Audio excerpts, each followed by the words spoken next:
তোতাকে সিঁদুর পরিয়ে স্ত্রীর সম্মান দিল আসমান। সম্পূর্ণ জানতে ভিডিওটিতে একটি লাইক করে প্রথম থেকেই দেখতে থাকুন।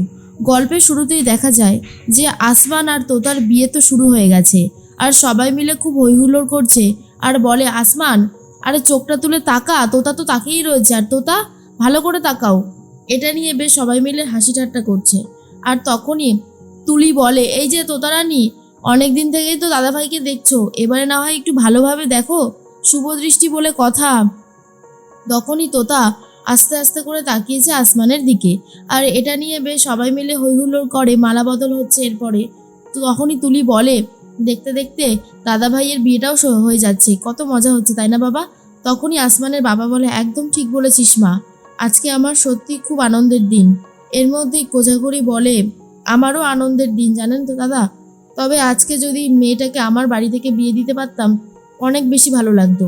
আসমানের বাবা তখন বলে, দেখুন দিদি, জীবনের সব ইচ্ছে তো আর পূরণ হয় না, তবে এটা যে হচ্ছে এটাই খুশি। এর মধ্যেই সিঁদুরদানের সময় চলে এসেছে। আর তখনই কোকো বলে, এই যে আসমান, ভালো করে সিঁদুরটা পরাও, আমরা কিন্তু সবাই ছবি তুলছি, খুব সুন্দর সুন্দর ছবি উঠছে। এরপরে আসমান তোতাকে সিঁদুর পরিয়ে দেয়, আর তারপরেই ওদের বিয়েটা কমপ্লিট হয়ে গেছে। কিন্তু ঠিক সেই মুহূর্তেই চলে এসেছে পুলিশ আর বলে, আসমান কে আছে, আমরা ওনাকে অ্যারেস্ট করতে এসেছি। এরপরেই কোজাগরি বলে, অ্যারেস্ট করতে এসেছেন মানে? আসমান কি করেছে যে অ্যারেস্ট করবেন? আমি তো সেটাই বুঝতে পারছি না। আর তখনই সবাই বলতে থাকে, সেটাই তো, আসমানকে অ্যারেস্ট করবেন কেন? অফিসার বলে, কারণ উনি একটা দামি জিনিস চুরি করেছেন, সেই জন্যই ওনাকে অ্যারেস্ট করা হবে। তখনই আসমানের বাবা বলে, বললেই হয়ে গেল, আমার ছেলে দামি জিনিস চুরি করেছে কেন? আমার ছেলে দামি জিনিস চুরি করতেই বা যাবে কেন? দেখুন অফিসার, এই সমস্ত উল্টোপাল্টা কথা বলে না কোনো লাভ হবে না। আমার ছেলে কোনো দামি জিনিস চুরি করেনি, আমার ছেলে তো ভালো ছেলে। তখনই কোকো বলে, এক মিনিট, আপনি আমাকে এটা বলুন তো অফিসার, আপনার কাছে অভিযোগটা কে জানিয়েছে? তখনই বলে, অভিযোগ জানিয়েছে তুনির বসু। আর এটা শোনার পরে বুঝতে পেরে যায় টিটো এই কাজটা করেছে। কোজাগরি বলে, আপনি জানেন তুনির বসুকে? ও আমার বড় ছেলে, আর আমি হলাম ওর মা, তাহলে ওর ওপর থেকে আমি কথা বলছি? আমার জামাই কোনো কিছু চুরি করেনি, ওর নামে ভুল অ্যালিগেশন দেওয়া হয়েছে। আর তখনই তোতা বলে, আমরা দুজনকে ভালোবেসে বিয়ে করছি, আমার দাদা ভাইয়ের অনেক সমস্যা, সেই জন্যই আর কোনো কলকাঠি নাড়তে না পেরে আপনার কাছে গিয়ে অভিযোগ করেছে। এখন তো আমি হাড়ে হাড়ে বুঝতে পারছি। মা তুমি দেখলে দাদা ভাই কেমন শুরু করেছে?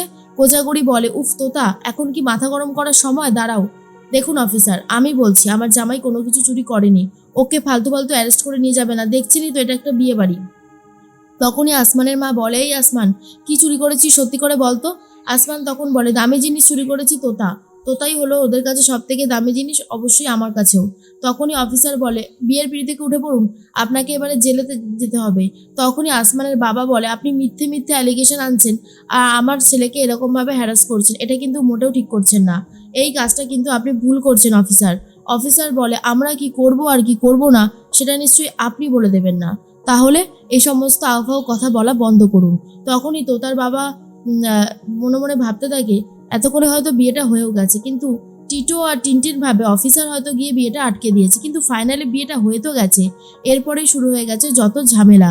তার মধ্যেই অফিসার বলে, দেখুন একটা কথা বলছি বারবার করে, সবাইকে বারবার বলতে পারবো না, শুনে নিন একবার, আমরা আসমানকে অ্যারেস্ট করতে এসেছি, আর অ্যারেস্ট আমরা করবোই, কেউ আমাদেরকে আটকাতে পারবে না। কোকো বলে, তুনির বসুর ওয়াইফ আমি বলছি তুনির বসু মিথ্যে কথা বলেছে, আপনি তাও বিশ্বাস করছেন না? কেন বলুন তো ওদের এই দিনটা আজকে নষ্ট করতে চাইছেন? এই দিনটা কি জীবনে বারবার আসবে না তো? দেখুন অফিসার, আপনাদের কোথাও একটা ভুল হচ্ছে, আপনারা এরকম করবেন না। অফিসার তখন বলে, আমাদের কোনো ভুল হচ্ছে না ম্যাডাম, আমরা এখন আসমানকে নিয়ে যেতে এসেছি। এরপর তোতা তো ভীষণই কান্নাকাটি করতে থাকে। তখনই কোজাগরি বলে, তোতা, কান্নাকাটি করলে কিন্তু কোনো লাভ হবে না, নিজের মনকে শক্ত করো, চোখের জল ফেলে যদি কিছু হতো তাহলে তো হয়েই যেত, তুমি বুঝতে পারছো না যে এখানে চোখের জল ফেললে কেউ তোমার গুরুত্ব বুঝবে না, তোমাকে লড়াইটা চালিয়ে যেতে হবে। আসমানকে তো অফিসার অ্যারেস্ট করে নিয়ে যাচ্ছে, আর তারপরে কোকো একটা ক্যাব বুক করে সবাই মিলে থানায় যাবে বলে। আসমানের মা তখন বলে, দেখো কাণ্ড, বাড়ি ভর্তি লোকজন, আর তার মধ্যে কতটা হ্যারাসমেন্ট হচ্ছে শুধুমাত্র এই মেয়েটার দাদার জন্য। তখন তোতারা তো সবাই মিলে চলে যাচ্ছে থানায়, এরপর জেলেও ঢুকিয়ে দিয়েছে আসমানকে। তখন অফিসারকে ধরেছে তোতা আর বলে, আপনি আমার স্বামীকে কোথায় রেখেছেন, বলুন কোথায় রেখেছেন? অফিসার বলে, ও এখন আপাতত জেলে রয়েছে, ওর জায়গা জেলেই হবে, আপনারা যান এখান থেকে, ওকে কালকে কোর্টে তোলা হবে। তখনই কোজাগরি বলে, তাই নাকি? কোর্টে তোলা হবে বললেই হয়ে গেল? আমার জামাই কি করেছে সেটার এক্সপ্লেনেশন কিন্তু আপনি এখনো দিতে পারেননি। আসমানের বাবা বলে, আমি এক্ষুনি একটা উকিল ঠিক করব, উকিল ঠিক করে ওকে এখান থেকে বার করে নিয়ে যাব। অফিসার বলে, যান দেখুন কোন উকিল আপনি পাবেন। আমার তো মনে হয় না কোনো উকিল আপনার কাছে এখন আসবে, যেহেতু অনেকটা রাত হয়ে গেছে। কোকো তখন বলে, অফিসার একটা কথা মনে রাখবেন, বাবারও কিন্তু বাবা থাকে। আপনি যে অন্যায়টা আজকে করলেন তার কি শাস্তি আপনি পাবেন, আপনি সেটা চিন্তা করুন। অফিসার বলে, কি ভেবেছেন আপনারা সবাই মিলে আমাকে ধমকি ধামকা দেবেন আর আমাকে দিয়ে কাজ করিয়ে নেবেন? সেটা কখনোই হবে না। আমি কিন্তু আপনাদের কারোর কোনো কথা শুনবো না।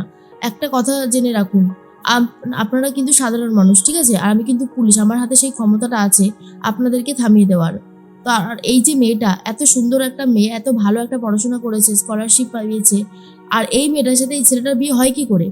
আর তখন কোকো বলে, অনেকক্ষণ ধরে আপনি অনেক কিছু বলে যাচ্ছেন, একটা কথা বলুন তো, এই মেয়েটা যাকে বলছেন সে হচ্ছে আমাদের বাড়ির মেয়ে, আমি হলাম ওর বৌদি। এই যে ওর পাশে মা দাঁড়িয়ে আছে, এটা হলো ওর শ্বশুরমশাই। আমরা তো আছি চিন্তা ভাবনা করার জন্য, আপনাকে তো চিন্তা ভাবনা করতে বলা হয়নি, তাই না? তাহলে আপনি এসব ব্যাপার নিয়ে মাথা ঘামাচ্ছেন কেন বলুন তো শুধু শুধু? অফিসার তখন বলে, মাথা ঘামাতে হচ্ছে কারণ একটা মেয়ের ভবিষ্যৎ বলে কথা। আজকে যদি এই জায়গায় আমার মেয়ে থাকতো আমি সেরকমই করতাম। আর তখন তোতা বলে, আপনাকে এসব দেখতে হবে না, আপনি আমার হাজব্যান্ডকে ছেড়ে দিন স্যার, এখনো বলছি ছেড়ে দিন। কিন্তু অফিসার কোনোভাবেই ছাড়তে চায় না আর বলে, বলেছি যখন ছাড়বো না তো ছাড়বো না, কিছু করতে পারবেন না আপনারা। আর কোজাগরি তখন বলে, আজকে তো অনেকটা রাত হয়ে গেছে, এই সময় আমি কোনো উকিল পাবো না, তাই আপনার কাছে হাত জোর করে অনুরোধ করছি আপনি দয়া করে ওকে ছেড়ে দিন। অফিসারও নাছোড়বান্দা, অফিসার বলে, না ছাড়বো না বললাম তো, আপনারা যান এখান থেকে। এরপর আসমান তোতা তোতা বলে চিৎকার করতে থাকে, একটা অন্ধকার জেলে ওকে রেখে দিয়েছে। তোতা বলে, আসমান তুমি ভয় পেও না, আমি আছি তো, আমরা সবাই রয়েছি, দরকার পড়লে আজকে রাতটা আমি এখানেই কাটিয়ে দেবো, কিন্তু আমি তোমাকে ছেড়ে যাব না। শুনুন অফিসার, আমি না এবার আপনাকে ফাঁসিয়ে দেবো, আমি বলবো আপনি টাকার জন্য আসমানকে তুলে নিয়ে এসেছেন, তখন ভালো হবে তো? অফিসার তখন বলে, এটা তো মিথ্যে, আপনি প্রমাণ করবেন কি করে? তোতা বলে, আপনি যেমন প্রমাণ করতে পারবেন না আসমান কোনো চুরি করেইনি, আমিও ঠিক তেমনি তেমনি প্রমাণ করতে পারবো না যে আপনি টাকা নিয়েছেন, তাই বলছি দয়া করে ছেড়ে দিন ওকে। কিন্তু অফিসার ছাড়তে চায় না। এরপর আসমান বলে, তোতা তোতা তুমি বাড়িতে যাও, তুমি আমাকে নিয়ে চিন্তা করো না। তোতা তখন বলে, কি বলছো আসমান, তোমার আর আমার বিয়ে হয়ে গেছে, আজকে থেকে আমি তোমার স্ত্রী, আর একজন স্ত্রীর আগে কর্তব্য হচ্ছে তার স্বামীর পাশে থাকা। তোমাকে কেউ এরকম জোর জবরদস্তি করে থানায় ধরে রাখবে আর আমি চলে যাব বাড়িতে গিয়ে আরামসে থাকবো, সেটা কখনো হবে না।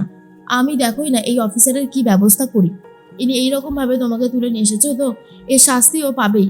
এর মধ্যেই কোকো বলে, আসমান তুমি চিন্তা করো না, আমি দেখছি কি করা যায়। তোতা বলে, মা একবার বাবাকে ফোন করলে হয় না? কোজাগরি বলে, তোমার বাবা কি করবে, তোমার বাবার তো তোমার উপর আরো বেশি রাগ, উনি কিছু করতে পারবেন না, যতক্ষণ না সকাল হচ্ছে ততক্ষণ আমরা উকিল পাবো না, আর উকিল না পেলে আসমানকে ছাড়ানো এতটাও সহজ হবে না।